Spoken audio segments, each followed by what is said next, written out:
इस लेक्चर में हम डिस्कस करेंगे यहाँ पे प्री मेंस्ट्रुअल सिंड्रोम। इसको शॉर्ट में यहाँ पे हम कहते हैं पीएमएस, और ये फीमेल के अंदर होने वाली एक डिसीज है। तो कहने का मतलब है ये जो हमारी डिसीज है फीमेल्स में होती है, किस तरह से होती है, क्या इसके रीजन होते हैं, किस तरह के इसमें सिम्टम नजर आते हैं, या किस तरह से इसको ट्रीट किया जाता है। तो सभी बातें इस लेक्चर में डिटेल में हम डिस्कस करेंगे। फर्स्ट हम देख लेते हैं अपना सिलेबस। देखिए सब्जेक्ट है फार्माकोथेराप्यूटिक, जो कि डिफार्मा सेकेंडर का सब्जेक्ट है, और इसके अंदर हमारा सेक्शन चल रहा है एम वुमेन्स हेल्थ।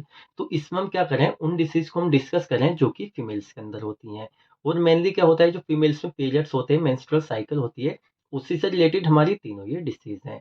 तो आज जो हमारे यहाँ पे डिसीज है प्री मेंस्ट्रुअल सिंड्रोम, ये भी यहाँ पे जो फीमेल के अंदर मेंस्ट्रुअल साइकिल है उसी से रिलेटेड रहेगी। और देखिए इसी के साथ में हमारे जो यहाँ पे सब्जेक्ट है फार्माकोथेराप्यूटिक, ये भी यहाँ पे कंप्लीट हो जाएगा। सबसे पहले हम क्या करेंगे, ये जो यहाँ पे प्री मेंस्ट्रुअल है इसको हम दो जगह डिवाइड कर लेते हैं, प्री प्लस मेंस्ट्रुअल। देखिए प्री का मतलब होता है जैसे कोई भी डिसीज है, लाइक जैसे प्री स्टेज आती है, प्री सिम्टम्स नजर आते हैं, उसके बाद में मिडिल स्टेज आती है, उसके बाद में लास्ट स्टेज आती है। उस तरह से यहाँ पे जो फीमेल्स के अंदर मेंस्ट्रुअल साइकिल स्टार्ट होती है, तो जो प्री मेंस्ट्रुअल साइकिल होती है उसके जो सिम्टम्स होते हैं, किस तरह से वो कॉज हो रही है, सभी चीजें इस लेक्चर में यहाँ पे हम देखने वाले हैं। तो चलिए फर्स्ट हम देख लेते हैं यहाँ पे डेफिनेशन, और हिंदी में कहते हैं मासिक धर्म से पहले के लक्षण। तो डेफिनेशन देख लेते हैं, एनी अनप्लीसेंट और uncomfortable symptom that arises during the menstrual cycle and may affect the normal functioning is known as PMS. तो डेफिनेशन को अच्छे से यहाँ पे समझ लेते हैं हम। देखिए एनी अनप्लीसेंट और अनकंफर्टेबल, मतलब ऐसे कुछ भी हमारे सिम्टम्स जो कि अनप्लीसेंट है, जो कि आपको नापसंद है, साथ में अनकंफर्टेबल, जो कि आने पे क्या होता है आप पूरी तरीके से अनकंफर्टेबल हो जाते हैं। दैट अराइजेज, जो कि दिखते हैं ड्यूरिंग द मेंस्ट्रुअल साइकिल, जो कि मेंस्ट्रुअल साइकिल जब आपको हो जाती है उसके दौरान जो दिखते हैं, ऐसे सिम्टम्स आपको यहाँ पे आने लगते हैं। एंड में अफेक्ट, जो कि अफेक्ट करते हैं आपकी नॉर्मल बॉडी फंक्शनिंग। देखिए कोई भी हमारी डिसीज है, एक तो आपकी कंडीशन होती है डिसीज से पहले वाली, जिसमें कि इंसान की जो बॉडी होती है उसकी नॉर्मल फंक्शनिंग होती है। एक होता है जब डिसीज स्टार्ट हो जाती है, तो उसके बाद में आपकी जो बॉडी की फंक्शनिंग है वो यहाँ पे अफेक्ट होती है।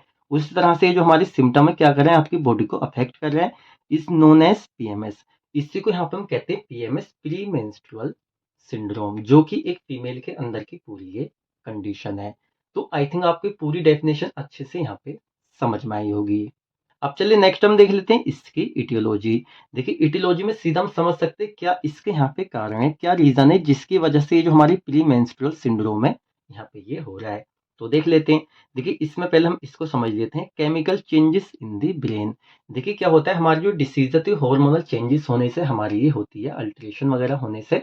तो क्या होता है, सीधा हम कह सकते हैं जो ब्रेन के अंदर हमारे क्या होते हैं, जो केमिकल्स वगैरह होते हैं, या हम कह सकते हैं कुछ हमारे ओवेरियन स्टेरॉइड हार्मोन्स होते हैं उनमें चेंजेस आते हैं, जिसकी वजह से ये होती है।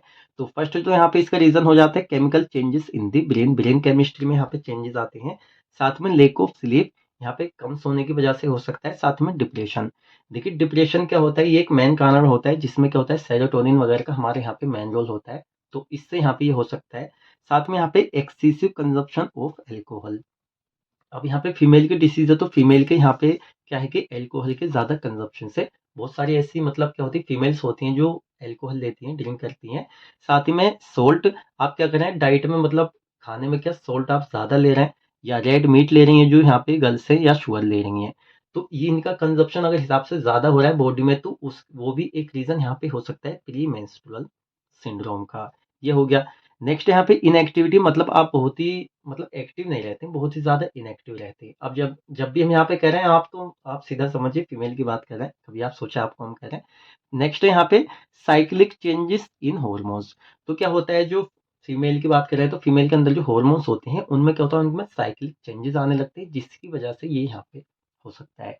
कुल मिला के सारे रीजन यहाँ पे हो सकते हैं, इससे अलग भी कुछ हमारे यहाँ पे हो सकते हैं। तो यहाँ पे आपको समझ में आ गया होगा किस तरह के हमारे रीजन हैं। अब नेक्स्ट हम देख लेते हैं यहाँ पे इसकी पैथोजेनेसिस। तो पैथोजेनेसिस में यहाँ पे मेनली हम देखेंगे किस तरह से ये हो रहा है। एक चीज यहाँ पे आपको समझनी जरूरी है, देखिए एग्जैक्ट जो यहाँ पे अननोन है। कहने का मतलब है जो एग्जैक्ट यहाँ पे पैथोजेनेसिस होती है इसकी, वो तो अननोन अभी किस तरह से होती है, लेकिन साइंटिफिक तरीके से जो यहाँ पे स्टडीज की गई हैं उसको देखते हुए कुछ इस तरह से हमारी प्रोसेस ये हो सकती है। तो काफी शॉर्ट है, बुक वगैरह में आप जाएंगे तो आपको प्योर थ्योरी मिलेगी और काफी लेंथी हो जाएगी, लेकिन यहाँ पे इतना लिखा हुआ है, हमने इसको गूगल से उठाया है, हमें इजी लगा तो लिख दिया। आप इतना ही लिख दीजिए, आपके लिए काफ़ी अच्छा यहाँ पे रहेगा और ईज़िली आपको मार्क्स मिल जाएँगे। तो देख लेते हैं।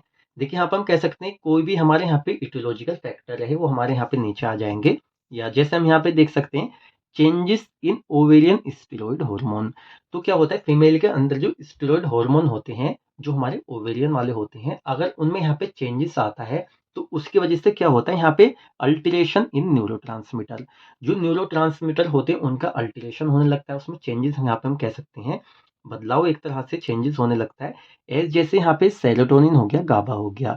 तो कहने का मतलब जब स्टेरॉइड हार्मोन में यहाँ पे चेंजेस आते हैं उसकी वजह से अल्टरेशन यहाँ पे हो जाते हैं न्यूरोट्रांसमीटर्स का, और जिसकी वजह से यहाँ पे पीएमएस हो जाता है। अब एक तो हमारा ये हो गया। नेक्स्ट यहाँ पे क्या रहेगा, जैसे हमारी जेनेटिक प्रीडिस्पोजिशन। सॉरी हमने यहाँ पे ये नहीं लिखा है, आप यहाँ पे सीधा लिख सकते हैं जेनेटिक्स। अब यहाँ पे क्या हो सकता है, ये जेनेटिकली यहाँ पे चल सकता है, जैसे कह सकते हैं जेनेटिक प्रीडिस्पोजिशन हुआ, इससे हमारा पीएफएमएस हो सकता है। अब जैसे जेनेटिक है तो कह सकते हैं एक से दूसरे में जा रहा है तो डायरेक्ट जा रहा है, उसके लिए कुछ चीज़ की ज़रूरत नहीं है अलग से करने की, सीधे यहाँ पे पीढ़ी दर पीढ़ी ये चीज़ें चलती हैं। साथ में सोशो कल्चरल फैक्टर हमारे बहुत सारे हो सकते हैं जिसकी वजह से पीएमएस हो सकता है। चलिए नेक्स्ट हम देख लेते हैं यहाँ पे क्लिनिकल मैनिफेस्टेशंस, जिनको यहाँ पे हम कहते हैं सिम्टम्स।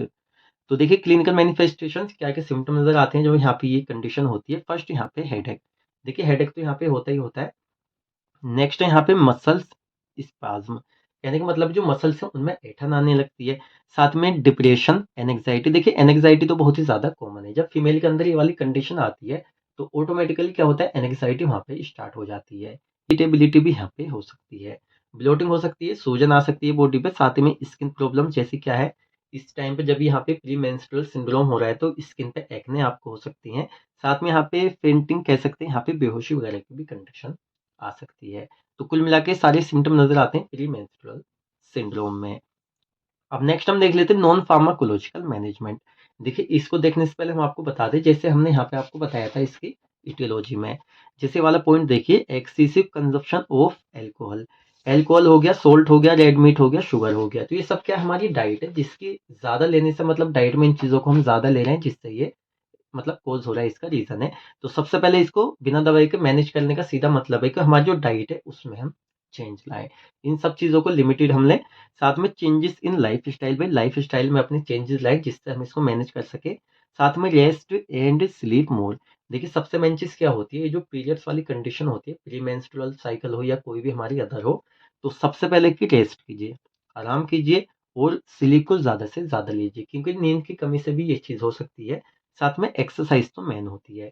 तो ये हमारी कुछ चीज़ें हैं जिनको यहाँ पे हम करके क्या कर सकते हैं, यहाँ पे मैनेज कर सकते हैं बिना दवाइयों के इस कंडीशन को। और नेक्स्ट है यहाँ पे अवॉइड स्ट्रेसफुल सिचुएशंस। क्या होता है, स्ट्रेस की वजह से ये चीज़ सीधा आ सकती है। जैसे हमने कहा इसका जो रीज़न है डिप्रेशन भी है, तो उससे भी हो सकता है। तो इस चीज़ को भी यहाँ पे अवॉइड कीजिए। तो ये हमारा हो जाता है। अब नेक्स्ट है यहाँ पे फार्माकोलॉजिकल मैनेजमेंट, सीधा हम कह सकते हैं ट्रीटमेंट। भाई सब चीज़ें हमने करी, उसके बाद क्या हो गया, यहाँ पे प्री मेंस्ट्रुअल सिंड्रोम यहाँ पे हो गया। तो अब इसमें किस तरह की यहाँ पे मेडिकेशंस वगैरह हम ले सकते हैं। तो फर्स्ट है यहाँ पे हार्मोनल ट्रीटमेंट। क्या अभी इसमें हार्मोनल चेंजेस हो रहा है, यहाँ पे जो हमारे ओवेरियन स्टेरॉइड हार्मोन्स होते हैं उनमें चेंजेस आ रहा है। तो कहने का मतलब है उसके लिए हम क्या यहाँ पे हार्मोनल ट्रीटमेंट ले सकते हैं, जैसे कि ओरल कॉन्ट्रासेप्टिव्स पिल यहाँ पे हम ले सकते हैं। तो पिल्स होती हैं, टैबलेट्स आती हैं जो ओरल कॉन्ट्रासेप्टिव्स होती हैं। साथ में प्रोजेस्टेरोन हार्मोन यहाँ पे हम ले सकते हैं जिससे थोड़ा लेवल उसका बढ़े। साथ में स्पाइरोलैक्टोन्स भी ले सकते हैं। तो ये कुछ चीज़ें हमारी हो गई एक्सेट्रा।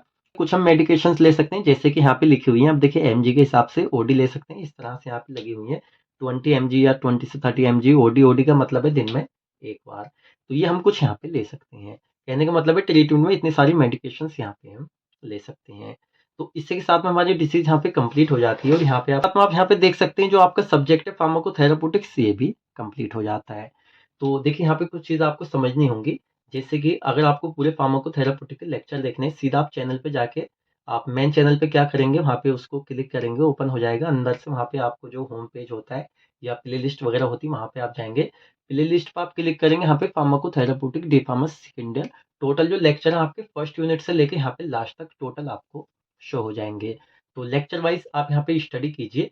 और जैसे हमने इतने सारे लेक्चर अपलोड किए हैं, कोई भी लेक्चर आपको ऐसा लग रहा है कि इसमें कुछ सर ने मतलब मिस्टेक कर दी है, या कोई भी ऐसा लेक्चर जिसकी क्वालिटी कम है वहाँ पे, या आपको कुछ समझ नहीं आ रहा है, तो आप कुछ बच्चे मिलके वहाँ पे कमेंट कर दीजिए कि हम क्या करेंगे, उसको दोबारा से लेक्चर को बना देंगे जिससे आपको पढ़ने में कोई भी दिक्कत ना आए। अब देखिए आपके लिए इतनी सारी मेहनत करते हैं तो एक सब्सक्राइब तो आप कर ही सकते हैं, बेल आइकन भी ऑन कर सकते हैं जिससे इस तरह के जो अदर सब्जेक्ट है हमारे उनके नोटिफिकेशंस आपको मिल सकें। ये जो हमारा पूरा सब्जेक्ट है फार्माकोथेराप्यूटिक, इसके जो नोट्स है इंग्लिश में और हिंदी प्लस इंग्लिश में, दोनों हमारी वेबसाइट पे अवेलेबल है। वेबसाइट आपको यहाँ पे दिख रही होगी, आप सीधा वेबसाइट ज्वाइन कीजिए और जो नोट्स हैं सारे आप डाउनलोड कर लीजिए और अपनी स्टडी स्टार्ट कीजिए। तो अब आपको लेक्चर अच्छा लगा है तो वीडियो को लाइक करें, चैनल पर आप नए हैं चैनल को सब्सक्राइब करें। हम मिलते हैं जल्दी आपसे नेक्स्ट वीडियो लेक्चर में।